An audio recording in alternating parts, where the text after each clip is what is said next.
আমার বিয়ে হয়েছে 25শে ফেব্রুয়ারি, এটা 27শে ফেব্রুয়ারি মাঝরাতের ভিডিও। মাঝরাত বলা যদিও ভুল, ভোরবেলা 5টার দিকে ফ্রেশ হয়ে রিসেপশান মিটিয়ে ফটোশ্যুট করে যখন বিছানায় উঠেছি তখনকার।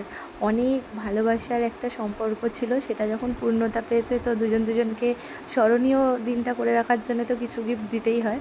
তো চকলেট, রোজ এগুলো তো সবচেয়ে ইম্পর্টেন্ট। তাছাড়াও যে গিফটগুলো রয়ে যাবে সেরকম কিছু গিফট আমি ওকে দিয়েছি, ও আমাকে দিয়েছে, সেই গিফটগুলোই দেওয়া হচ্ছিলো। তখন আমাদের আর ঘুমে চোখ ঢুলে যাচ্ছিলো। ভোরবেলা 5টা, একেতে বিয়ের প্রচুর ধকল, তারপর এই ভোরবেলা আর ইচ্ছে করছিল না, কিন্তু তবুও দিনটা স্মরণীয় করে তো রাখতে হবে। যে দিনটা চলে যায়, যতই টায়ার্ড থাকি, সেই দিনটা তো আর ফিরবে না।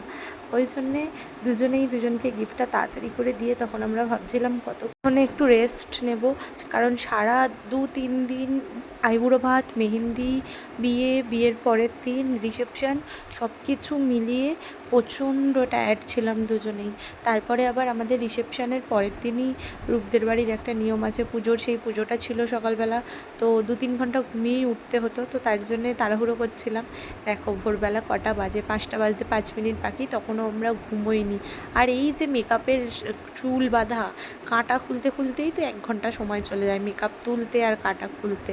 যাই হোক, তারপরে এই আংটিটা রূপ আমাকে গিফট করেছে, আর আমিও ওকে একটা মুক্ত দিয়ে, ওকে অ্যাস্ট্রোলজার বলেছিল একটা রূপোর আংটি পরতে, তার জন্য ওটা গিফট করেছিলাম, আর একটা ছোট্ট লকেট। গোলাপ আর চকলেট তো রয়েছে। Subscribe please.